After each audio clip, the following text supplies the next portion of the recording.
주택시장 침체가 심각해지면서 2030 세대 주택 구입 비중이 최저치로 떨어졌습니다. 해당 세대는 영끌족으로 불리며 주택시장 주요 구매층으로 자리매김했습니다. 그러나 집값 고점 논란과 대출 억제, 경기 침체 등이 맞물리면서 매수 심리가 꽁꽁 얼어붙었습니다.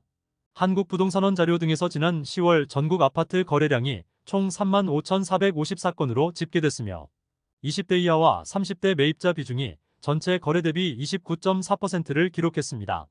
2030 세대 거래 비중이 30% 아래로 내려온 건 지난 1월 이후 처음입니다.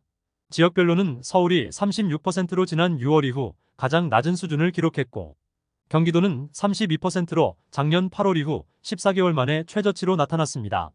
인천도 5월 이후 가장 낮은 31.5%입니다. 2030 세대 매수세가 감소한 건 첫 번째로 집값 상승 때문입니다.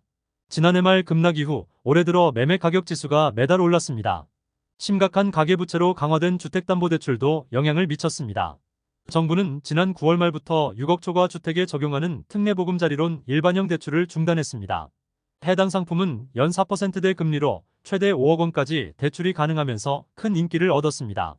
대한건설정책연구위원은 젊은 세대는 보유한 현금이 부족한 만큼 대출을 받아야 집을 살 수 있다며 올해 특례보금자리론을 활용해 젊은 세대가 주택 매수에 뛰어들었다고 전했습니다. 또 최근 변동금리 불확실성에 노출된 2030 세대가 주택 매입을 하지 않게 됐다고 덧붙였습니다. 현재 주택시장은 영끌족뿐만 아니라 무주택 실수요자들도 상황이 어렵습니다. 특히 무리해서 갭투자한 집주인들이 보증금을 돌려주지 못하면서 전세보증금 사고 금액이 올해 4조 원에 육박하며 해당 수치는 지난해 보증사고액의 3배를 넘어서는 등 역대 최고치입니다. 허그에 따르면 올해 11월까지 전세보증금 반환 보증보험 사고액이 3조 9,657억 원으로 집계됐고 사고 건수가 17,700건으로 조사됐습니다.